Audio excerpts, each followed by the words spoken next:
आज के वक्त में हर किसी का सपना होता है कि उनका खुद का आशियाना हो, और इस सपने को पूरा करने के लिए लोग एड़ी चोटी का जोड़ लगा लेते हैं। कोई रियल एस्टेट ब्रोकर की मदद लेता है तो कोई किसी और की, पर अपना आशियाना बनाने के लिए लोग पाई पाई जोड़कर अपनी मेहनत की कमाई को रियल एस्टेट ब्रोकर को देते हैं। पर ये कहाँ हद तक सही होता है? आज के वक्त में रियल एस्टेट कॉर्पोरेट वर्ल्ड एक बहुत ही खतरनाक आपराधिक हिस्सा होता जा रहा है। रियल एस्टेट ब्रोकर अपने फायदे के लिए किसी भी हद तक जाने को तैयार होते हैं। वो किसी की भी जान लेने पर भी आतुर रहते हैं, सिर्फ उनका फायदा होना चाहिए। रियल एस्टेट कॉर्पोरेट वर्ल्ड में धोखाधड़ी का मामला बढ़ता ही जा रहा है। पहले इनडायरेक्ट तरीके से धोखाधड़ी होती थी, अब सीधे तौर पर धोखाधड़ी किया जाता है। आज कुछ ऐसा ही मामला हमारे सामने है। आज हम बात करेंगे हैदराबाद के वीआरआर कंस्ट्रक्शन की, जिसे एक पति पत्नी चलाते हैं। बात करूं वीआरआर कंस्ट्रक्शन की तो इसे पति पत्नी चला रहे हैं, जो कि है राजी रेड्डी और कल्पना वेंगटी।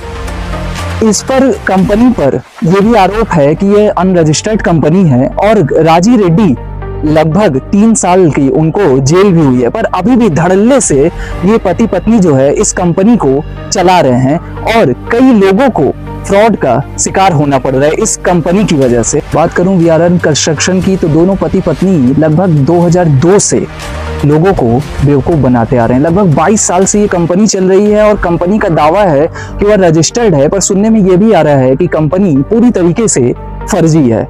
अब ये कहां हद तक सही है और कहां तक नहीं, ये बड़ा सवाल है। पर अगर हम बात करें वीआरआर कंस्ट्रक्शन की तो राजी रेड्डी को 3 साल की सजा भी हुई। आखिर ये 3 साल की सजा उन्हें क्यों हुई थी, ये जानना बहुत ही दिलचस्प होगा। बात करूं वीआरआर कंस्ट्रक्शन कंपनी की तो दोनों पति पत्नी इस कंपनी के ऑनर डायरेक्टर सब कुछ है। कहने को कंपनी 2002 से चल रही है, पर इस कंपनी के आड़ में जो भी धोखाधड़ी काले धंधे हो रहे हैं उससे हर कोई आज भी अनजान है। राजी रेड्डी पर कई आरोप लग चुके हैं, पर फिर भी राजी रेड्डी खुले तौर पर अपनी कंपनी चला रहा है। बात करूं वीआरआर के मालिक राजी रेड्डी की तो आज से ठीक 10 साल पहले 2014 में राजी रेड्डी को 3 साल की कठोर कारावास की सजा हो चुकी है। साथ ही 20,000 का जुर्माना भी लग चुका है और उसको सजा दिलवाने वाली पुलिस टीम को इनाम भी दिया गया। आखिर क्यों हुई थी सजा? ये पूरे मामले का तथ्य यह है कि 21 फरवरी 2014 को लगभग 12:30 बजे कुसाईगुड़ा थाने में पी येल्ला रेड्डी ने राजी रेड्डी के खिलाफ शिकायत दर्ज करवाई, जिसमें शिकायतकर्ता ने कहा कि वह और उसकी पत्नी पी अरुणा दमाईगुड़ा किसरा मंडल में SY संख्या 505, 506, 518, 519/1, 520 से 523 तक की जमीन के मालिक है और उन्होंने इसे आवासीय भूखंडों में परिवर्तित कर दिया है। और आरोपी वी राजी रेड्डी ने उनसे संपर्क किया और बताया कि वह वीआरआर डेवलपर्स और कंस्ट्रक्शन के नाम से रियल एस्टेट व्यवसाय में है और उन्होंने भूखंडों को बेचने में अपनी रुचि व्यक्त की। पी येल्ला रेड्डी ने राजी रेड्डी को अपने कुछ प्लॉट बेच दिए, पर अभी भी पी येल्ला रेड्डी के पास 22 प्लॉट बच गए थे। लेकिन राजी रेड्डी और उसकी पत्नी ने पी येल्ला रेड्डी को उनके सारे प्लॉट बेचने को मजबूर किया। जब पी येल्ला रेड्डी ने प्लॉट बेचने से इनकार कर दिया तो राजी रेड्डी ने पी येल्ला रेड्डी के प्लॉट की फर्जी दस्तावेज बनाकर विशिष्ट प्रदर्शन के लिए अदालत में उल्टा पी येल्ला रेड्डी के ही खिलाफ केस कर दिया। जब इतने से भी पी येल्ला रेड्डी नहीं टूटे तो 25 अक्टूबर 2014 को राजी रेड्डी और उसके गुंडे पी येल्ला रेड्डी के अरुण कॉलोनी स्थित कार्यालय में आकर गंभीर परिणाम भुगतने की धमकी के साथ ही मारपीट भी कर गए। शिकायत मिलते ही पुलिस हरकत में आती है और शिकायत के आधार पर कुसाईगुड़ा थाने में CRR संख्या 145/2014 US 420, 468, 471 IPC के तहत मामला दर्ज किया जाता है। जांच के दौरान IOPG Sudhir Krishna SIP Malkajgiri traffic थाने में सबूत एकत्र किए और आरोपी को गिरफ्तार किया और जांच पूरी होने के बाद माननीय अदालत ने आरोप पत्र दायर किया।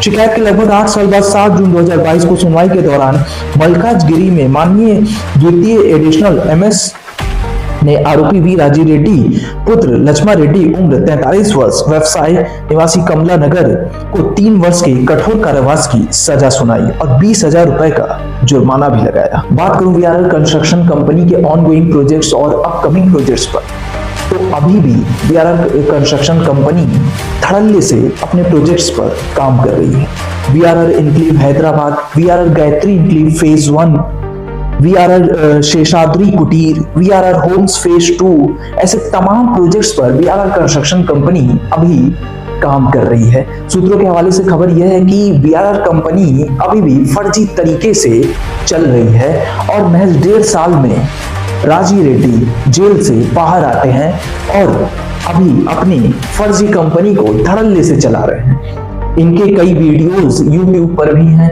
इनके ऑफिशियल साइट्स पर भी हैं और अभी ये कई बड़े प्रोजेक्ट्स, कई बड़े सरकारी प्रोजेक्ट्स लेने को भी तैयार हैं। अब सबसे बड़ा सवाल यह खड़ा होता है कि इतनी बड़ी फर्जी कंपनी को सरकारी प्रोजेक्ट्स मिल कैसे रहे हैं? यह सवाल बड़ा है और सूत्रों के हवाले से खबर यह भी है कि एक बड़ा सरकारी प्रोजेक्ट वीआरआर कंस्ट्रक्शन कंपनी को मिलने वाला है। वीआरआर कंस्ट्रक्शन कंपनी जैसे तमाम रियल एस्टेट कंपनियां अभी चल रही हैं और ऐसी कंपनी में ज़्यादातर कंपनियां फर्जी होते हैं। अपना आशियाना बनाने का सपना हर कोई का होता है, पर कैसे ऐसे फर्जीवाड़े और धोखाधड़ी से बचें, ये एक बड़ा सवाल होता है।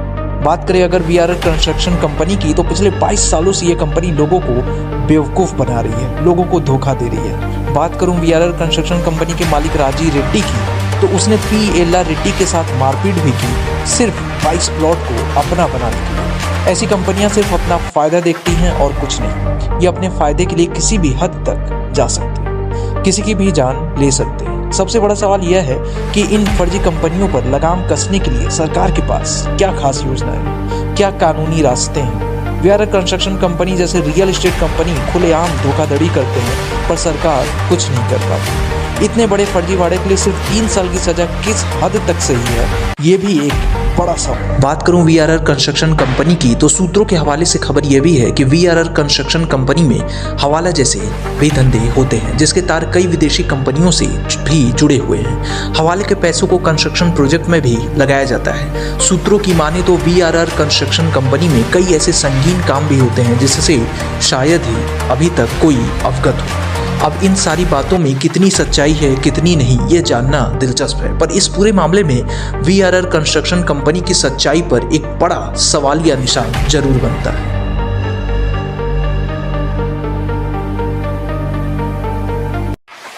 भी इस मुद्दे पर हमारे साथ कई विशेषज्ञ जुड़ेंगे और हम उनसे बात करने की कोशिश करेंगे कि आखिर ऐसे धोखाधड़ी से कैसे हम बच सकते हैं। हैदराबाद के वीआरआर कंस्ट्रक्शन का जो भी धोखाधड़ी और जालसाजी का मामला है वो काफी संगीन है और अभी हमारे साथ जुड़ चुके हैं युवा फाउंडेशन की अध्यक्ष और समाज सेविका सीमा चौधरी जी। आइए हम जानते हैं इनसे इस मुद्दे पर आखिर इनकी क्या राय है और इनकी क्या पहल होगी इस पर। बहुत बहुत स्वागत है सीमा जी हमारे साथ। धन्यवाद आपको। जो भी वीआरआर कंस्ट्रक्शन का मामला है जिससे आप अवगत हैं, तो मतलब 22 प्लॉट बेचने के लिए धोखाधड़ी होता है, मारपीट होता है, क्या कहना चाहेंगे? देखिए, आज के दौर में अगर सबसे ज्यादा कहीं धोखाधड़ी का मामला देखने को मिल रहा है तो वो है जमीनी विवाद में। जो जमीन के मामले हैं जो निकल के सामने आ रहे हैं वो बहुत ही ज्यादा आ रहे हैं। आसानी से लोग उस पर फर्जी तरीके से अपना नाम चढ़वा लेते हैं। अगर हम सर्च कहाँ करते हैं, मान के चलिए आप हैदराबाद की जिस घटना की बात कर रहे हैं, वो आदमी डॉक्यूमेंट दिखाया होगा, कुछ न कुछ तो दिखाया होगा, प्रमाणित किया होगा, तभी सामने वाला उसके जालसाजी में फंसा। तो ये डॉक्यूमेंट्स आए तो आए कहाँ से? ये फर्जीवाड़े लोग डॉक्यूमेंट्स बनाते हैं और उसको दिखा करके लोगों को आसानी से झांसे में ले लेते हैं।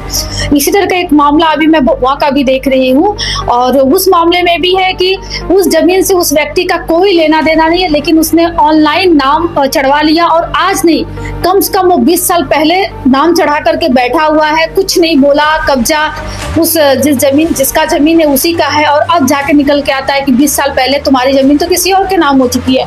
तो कहने का मतलब कि जो जमीनें अभी लोगों को दिख रहा है कि जो पहले जिसकी कोई वजूद नहीं था, उसका रेट बहुत कम था, अब वो जमीनें रोड वगैरह बनने की वजह से हाई फाई उसके रेट हो जाते हैं। तो इस तरह से घपलाबाजी बहुत तेजी से निकल के आते हैं। अगर हम बात करें ऑनलाइन देखने का, डॉक्यूमेंट देखने का, तो जब हम देख रहे हैं कि फर्जी तरीके से उसने नाम चढ़ा लिया तो हम ऑनलाइन भी तो उसका नाम देख, ये कहीं ना कहीं सतर्क रहने के लिए मतलब एक बहुत बड़ा मैसेज देता है कि अगर आप इस तरह का जमीन आपके पास है, खास करके उनके लिए हम कहना चाहेंगे जो रहते कहीं और, मान लो हम वाराणसी में रहते हैं हमारा जमीन कहीं बाहर है और वो खाली प्लॉट पड़ा है, ऐसे जमीन पे जो भू माफिया है वो आसानी से कब्जा कर लेते हैं, आसानी से अपना नाम चढ़वा लेते हैं। और क्योंकि आप तो बाहर हो, अगल बगल के लोग हैं, आसानी से उनसे मिल जाते हैं और वो उस पर कब्जा कर लेते हैं। जो ये मामला है इसमें 3 साल की सजा होती है अभियुक्त को और 1.25 साल में ही वो पेरोल पर छूट जाता है और अभी भी कंपनी धड़ल्ले से चल रही है। कहीं ना कहीं एक राजनीतिक संरक्षण भी मिला है अभियुक्त को, तो इसमें आम आदमी के लिए कितना मुश्किल होता है लड़ना उससे? देखिए, इस तरह के जब बहुत बड़े लेवल पे फ्रॉड होते हैं, धोखाधड़ी होते हैं, तो किसी एक बंदे का हाथ नहीं होता है, कहीं ना कहीं उसे एक संरक्षण मिलता है, सपोर्ट मिलता है। वो तभी इतना बड़ा गेम खेलता है। इतने आसानी से उसने इतना बड़ा जालसाजी किया, उसने मारा पीटा, उसकी जान भी जा सकती थी। ऐसे व्यक्ति को बाहर तो नहीं आना चाहिए। और राजनीतिक तौर पे लोग लालच में उसको सपोर्ट करते, कहीं कहीं उसको उनको भी एक हिस्सा जाता है, तो हिस्से का ही सपोर्ट होता है कि वो उसका मन बढ़ता है, वो लोगों के साथ धोखाधड़ी करता है। वो बाहर आया और हमने सुना भी इस मामले में कि उसकी कंपनी रजिस्टर्ड नहीं है, फिर भी वो चल रही है। कुछ ऐसे हैं जो नियम के साथ चलते हैं, पूरे डॉक्यूमेंट के साथ चलते हैं, फिर भी उनकी कंपनी को बंद कर दिया जाता है, क्योंकि वो जो है लोगों का जो होता है ना कुर्सी के नीचे से देने वाला फंडा, वो नहीं कर पाते हैं। इस वजह से उनका जो है नहीं सुना जाता है और ऐसे लोग जो है फ्रॉडगिरी करते हैं, लोगों को धोखा देते हैं और उनको संरक्षण मिल जाता है, क्योंकि गलत लोगों का साथ भी तो गलते लोग देते हैं। अच्छा, आज के वक्त में हर का सपना होता है कि खुद का आशियाना हो, खुद का घर हो, और उस सपने को पूरा करने के लिए लोग जी जान लगाते हैं, रियल एस्टेट के चक्कर में पड़ते हैं, ब्रोकर के चक्कर में पड़ते हैं और ऐसे मामले सामने आते हैं। तो एक समाज सेविका के तौर पर आप क्या मैसेज देना चाहेंगे कि आखिर आप अपना आशियाना बनाएं पर सब चीजों से सुरक्षित हो? देखिए, हम समाज में निकलते हैं, लोगों को देखते हैं, हम ये कहेंगे कि प्रशासन हर घर के आगे एक सिपाही नहीं खड़ा कर सकता। आपको खुद सिपाही बनना पड़ेगा, क्योंकि आपको खुद जागरूक होना पड़ेगा। नहीं तो ऐसे जो है आपको भी बेवकूफ बनाएंगे, आपके रिश्तेदार को भी बेवकूफ बनाएंगे। तो अगर एक लोग भी अवेयर होते हैं तो वो आसपास के लोगों को जागरूक करते हैं। आप आशियाने की बात करते हैं तो बनारस में कम से कम 40 से 45 मुस्लिम महिलाएं जो है अपने आशियाने के लिए, क्योंकि उनको लालच दिया जाता है कि सरकार की जो योजनाएं है उसके तहत आपको आवास मिलेगा, घर मिलेगा, आपके जो टूटे फूटे घर हैं उनको बनाने के लिए पैसे मिलेंगे। और ऐसे में वो महिलाएं जो घर से बाहर नहीं निकलती हैं, एक जालसाजी के चक्कर में पड़ जाती हैं और 1 करोड़ 65 लाख की फ्रॉडगिरी उन महिलाओं के साथ होता है, जिसमें से एक महिला, जब बैंक के लोग लगातार उनसे पैसे मांगते हैं तो एक महिला आत्महत्या भी कर लेती है और दूसरी महिला जो मेरे पास आती है, मात्र 3 महीने का बच्चा उसके पास रहता है, वो भी कोशिश करती है और हम कोशिश करते हैं कि उसकी मदद करें और अभी भी हम लोग उस केस में लगे हैं। तो जिसने भी फ्रॉडगिरी की अकेले नहीं की, बैंक में उसके डॉक्यूमेंट्स वेरीफाई अकेले हो गए नहीं, नीचे से लेके ऊपर तक के लोग इसमें जुड़े होते हैं, जो ऐसे माहौल बना देते हैं, ऐसे सिचुएशन क्रिएट कर देते हैं कि आसानी से कोई भी, यहाँ तक कि पढ़े लिखे लोग भी उनके जालसाजी में फंस जाते हैं। तो जागरूक होना है, डॉक्यूमेंट्स को एक बार नहीं बार बार आपको वेरीफाई करना है। और हम हमेशा कहते हैं कि किसी एक पे भरोसा मत कीजिए। अगर आपको बीमारी है तो 4 डॉक्टरों से एक बार जरूर संपर्क कीजिए, सबके राय लीजिए, तो आप डॉक्यूमेंट्स को अच्छे से वेरीफाई करें। और आशियाने की बात करें तो सच में बिना सोचे समझे तो किसी पर भी भरोसा ना करें, नहीं तो ऐसे लोग जो हैं हमें जालसाजी में फंसा लेंगे और हमारी जो जीवन भर की पूंजी है वो आसानी से हम गंवा बैठे। जैसे कि एक वाराणसी का मामला है, जिसमें एक परिवार जमीन को रजिस्टर्ड कराता है, जो उसका अमाउंट होता है अच्छा खासा अमाउंट, क्योंकि वाराणसी शहर का रेट तो आप सभी को पता ही है। उसमें एक व्यक्ति जो है, जो स्वयं एक वकील है, वो आकर के ये कहता है कि इस जमीन का जो मालिक था मेरे से कर्जा लिया था स्टाम्प पेपर पे, सिर्फ स्टाम्प पेपर को दर्शा करके उस परिवार को 10 सालों से उस घर में न रहने दिया, न कब्जा करने दिया। तो ये सारी चीजें जब देखने को मिलते तो कहीं ना उनका मनोबल बढ़ता है, क्योंकि जमीन उनको दिख गया है कि वो बहुत ही हाई फाई है, अच्छे खासे रेट में है, तो कैसे भी मुझे वो मिल जाए।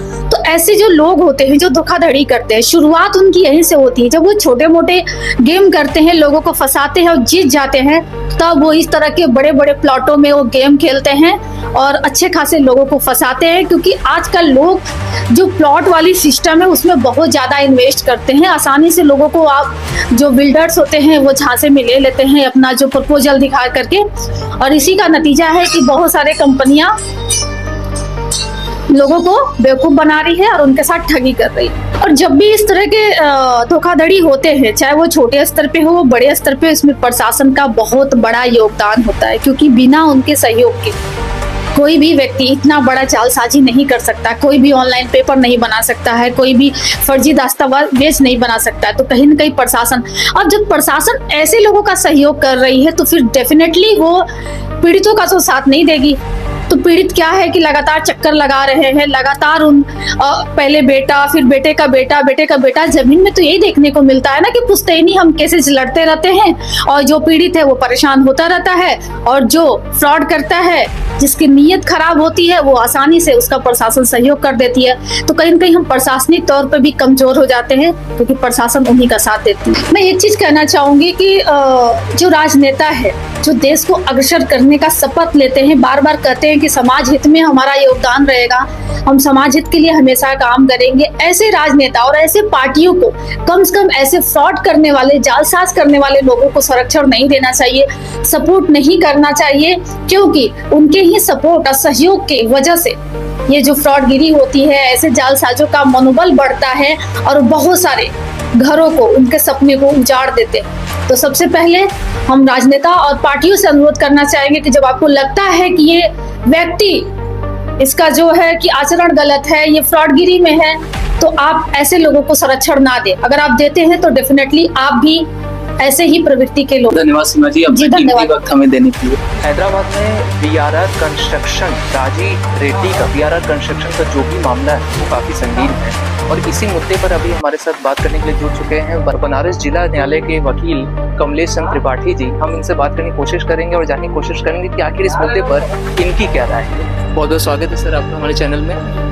जो भी बीआरआर कंस्ट्रक्शन का मामला सुनने को मिला है कि ज़बरदस्ती 22 प्लॉट पर उन्होंने कब्जा करने की कोशिश की और फर्जी दस्तावेज दिया अदालत में, तो इस पर क्या आप नहीं, ये तो बिल्कुल इस प्रकार का अपराध है कि जो किसी परिवार के, किसी व्यक्ति के पूरे जीवन को बर्बाद कर देता है, किसी के जीवन को पूरा बर्बाद, उसको एकदम आर्थिक रूप से तबाह कर देता है। भाई हमारी लैंड है, हमारी एंसेस्टर की भूमि, हमारी एंसेस्टर भूमि, तो मुझे ये राइट है कि मैं अपनी शर्तों पर कोई वस्तु दूं और मुझे सेल करना हो तो मैं उसको सेल करूं। और अगर आप मेरी जमीन के फ्रॉड पेपर बनाते हैं, फ्रॉड पेपर बना के हमारी जमीन को आप सेल कर देते हैं, सेल करके सारे लाभ आप उसको ले लेते हैं, तो हमारी जमीन को तो आपने डिस्प्यूटेड लैंड बना दिया। अगर डिस्प्यूटेड लैंड बना तो जमीन हमारी तीसरा कोई खरीदेगा नहीं, और अगर मुझे जरूरत थी बेचने की तो मैं लाचार हूँ आपको देने के लिए, तो आप मुझे मजबूर करते हैं। ऐसे लोगों के खिलाफ कठोरतम दंड का प्रावधान होना चाहिए। स्टेट गवर्नमेंट इसके लिए जिम्मेदार है कि आप उस प्रकार के सेल गठित करिए कि जहां इस प्रकार के अगर मामले जाते हैं, इस प्रकार की शिकायतें जाती है तो संरक्षण मिले। इनसे लड़ना बड़ा मुश्किल होता है इस प्रकार के भूमाफियाओं से, क्योंकि वो धनाढ्य होते हैं। आर्थिक धनाढ्य व्यक्ति से आप बहुत बेहतर तरीके से नहीं लड़ पाते, क्योंकि आपकी सामर्थ्य में आर्थिक मामले में उनको राजनीतिक संरक्षण मिल जाता है। स्थानीय जो सांसद विधायक उनका संरक्षण मिल जाएगा, वो पार्टियों को फंडिंग करना शुरू कर देते हैं, उनसे आप कैसे लड़ पाइएगा। पुलिस अगर राजनीतिक संरक्षण किसी व्यक्ति को प्राप्त है तो उससे सामान्य व्यक्ति कभी नहीं लड़ पाता। वो यहाँ से लेकर सुप्रीम कोर्ट तक हाँफता रहता है, उसमें इतना तबाह हो जाता है कि मजबूरन उसे उसी व्यक्ति की जमीन देना पड़ता है जिसने उसकी जमीन पर अवैध कब्जा किया है। इन लोगों के खिलाफ एक प्रॉपर सेल बनाना चाहिए। हर मामले में जैसे स्पेशल इन्वेस्टिगेशन टीम गठित करनी चाहिए और मामला त्वरित इनको दंड दिया जाए, वो करना चाहिए पूरी प्रक्रिया नहीं। और ये रिस्पॉन्सिबिलिटी स्टेट गवर्नमेंट की, भाई आप जिम्मेदार है ना। उत्तर प्रदेश में कोई अपराध होता है तो अपराध निर्मूलन की जिम्मेदारी स्टेट गवर्नमेंट की है। सरकार का नाम करके केस चलता है, मेरे नाम से नहीं चलता। अगर मेरे साथ अपराध हुआ तो वो केस मेरे नाम से नहीं चलेगा, वो स्टेट गवर्नमेंट लड़ती है, जिम्मेदारी आपकी है। तो अगर इस प्रकार के अपराधी संरक्षण पा रहे हैं जो दूसरे की पैतृक जमीनों को कुछ फर्जी एग्रीमेंट, फर्जी दस्तावेज तैयार करके ये करके करते तो उनके खिलाफ आप मतलब उसको संज्ञान स्वतः लीजिए ना, ये बच नहीं पाए। और इन्होंने जो भी अर्जित संपत्ति की है, मान लीजिए हम डेवलपर हैं, हमने फ्रॉड तरीके से जमीन अर्जित कर ली और उससे हमने तमाम संपत्तियां इकट्ठा की, अपने रिश्तेदारों को तो उनके सीज करिए ना। इनके खिलाफ ईडी का भी एक्शन होना चाहिए, कार्रवाई होनी चाहिए, ये जिम्मेदारी है। और ये स्टेट गवर्नमेंट करेगी, इनके खिलाफ ईडी की जांच बैठाए, पुटअप कराए, तब ये मामले रुक पाएंगे जब लोगों में भय होगा। क्योंकि इस प्रकार के अपराध तभी रुकते हैं जब लोगों में दंड का भय हो, और इस मामले में इनको संरक्षण मिल जाता है पैसे के बल पर। अच्छा, 3 साल का उनको सजा हुआ और 1.5 साल में ही पेरोल पर अभी भी वो बाहर है और कंपनी अभी भी धड़ल्ले से चल रही है, तो इस पर क्या आगे कार्रवाई? मैं आपको फिर वही बता रहा हूँ कि ऐसे लोगों को राजनीतिक संरक्षण मिल जाता है। 3 साल के लिए आपको सजा दी गई, सजा भी मिनिमम है। इसका मतलब है कि स्टेट गवर्नमेंट ने प्रॉपर तरीके में अभियोजन की कार्रवाई नहीं की कि उनको दंड मिले।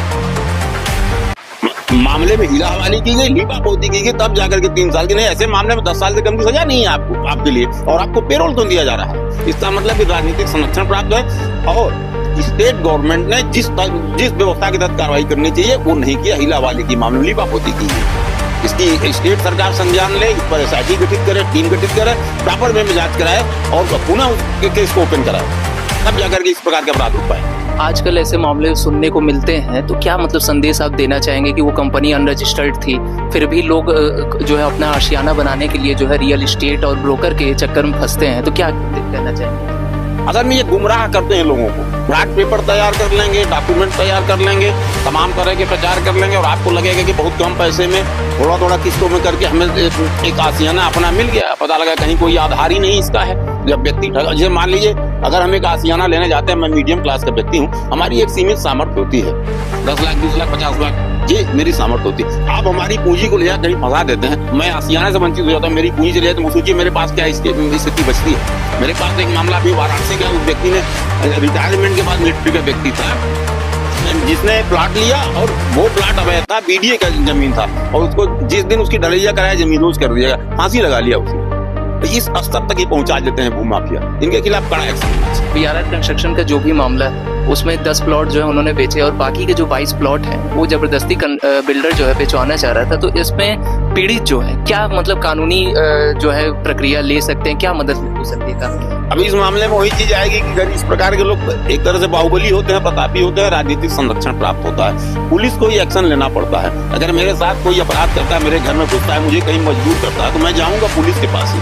और ऐसे व्यक्ति अगर इनको राजनीतिक संरक्षण, तो पुलिस उस प्रकार से एक्शन लेती नहीं, तो फिर मेरे पास बचता है हाई कोर्ट और सुप्रीम कोर्ट का रास्ता मेरे पास बचता है पीड़ित पक्ष के लिए। भाई आपने तो कार्रवाई की नहीं और इनको कार्रवाई के नाम पर लीपापोती करके संरक्षण दे दिया। मैंने कार्रवाई भी कर दी, वो भी गया, मेरे दायित्व भी पूरे हो गए, पता लगा जिसका प्लाट है, जिसका नुकसान हुआ है, ना आरोपी को दंड मिल पाया, ना तो हमारी जो क्षति है वो हमको भरपाई हो पाई, और आप मजबूर करके हमको विवश कर रहे हैं, मेरी जमीन को आपने विवाद करा दिया। तो उसके बाद जो अगर राजनीतिक संरक्षण है तो जो रास्ता बचता है वो हाई कोर्ट सुप्रीम कोर्ट का, जहाँ जाकर के वो सारे तथ्य को ले आए, तो कहे कि ये डायरेक्टर स्टेट सरकार को अभी खिलाफ ऐसा। अभियुक्त को जो है 3 साल की सजा हुई और 1.5 साल में ही वो बाहर है। तो अब जो पीड़ित है अगर वो उनको और सजा दिलवाना चाहे तो क्या मतलब धाराएं, क्या कानून हो सकता है? नहीं, इस मामले में जो पीड़ित को लाभ मिल सकता है उस लाभ के लिए राजनीतिक संरक्षण प्राप्त है। स्टेट गवर्नमेंट ने पैरवी बेहतर तरीके से नहीं की। बेहतर पैरवी न करने का लचर नतीजा है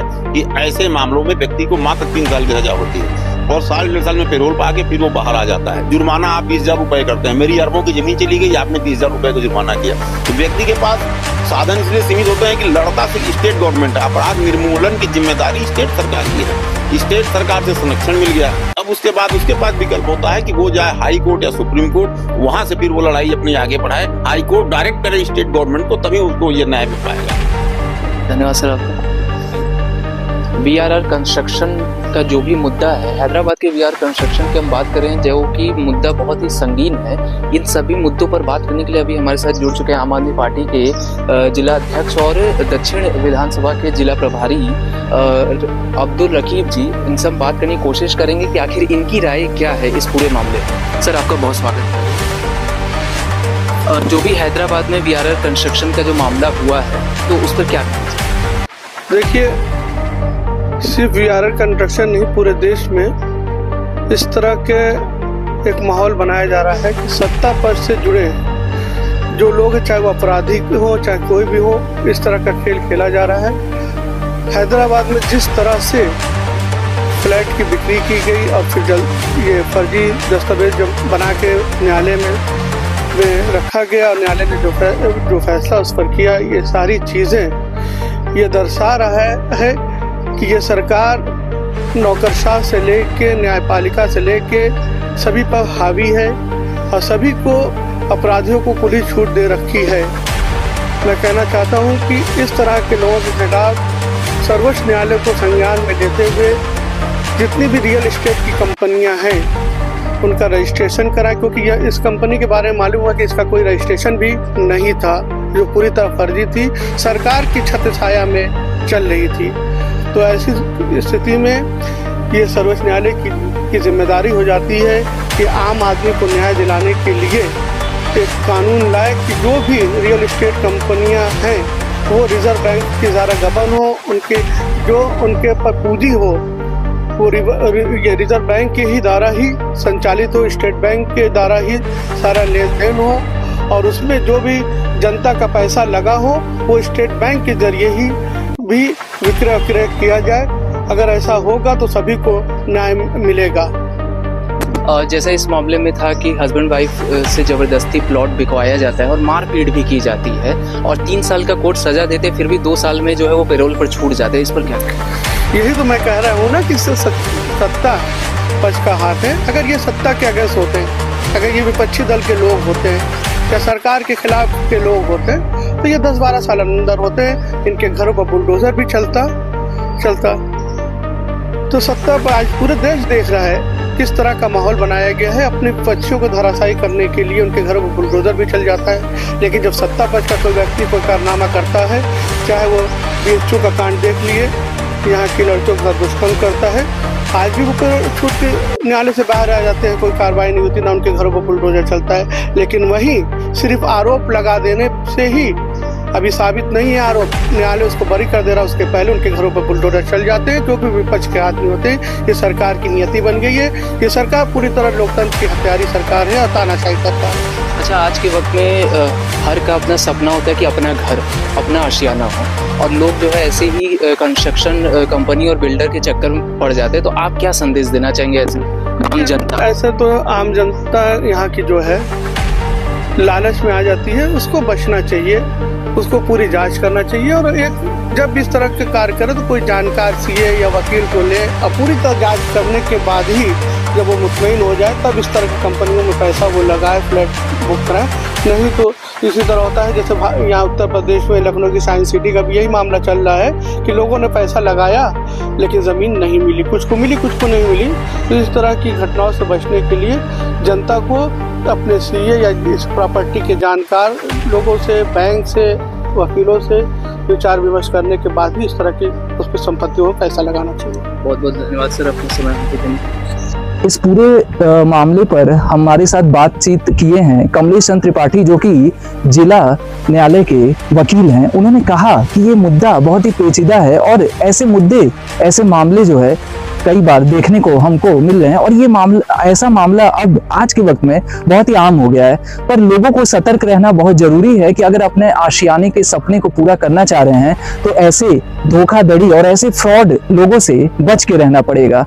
क्योंकि आपकी जो मेहनत की कमाई है वो ये लोग के पास ना जाए।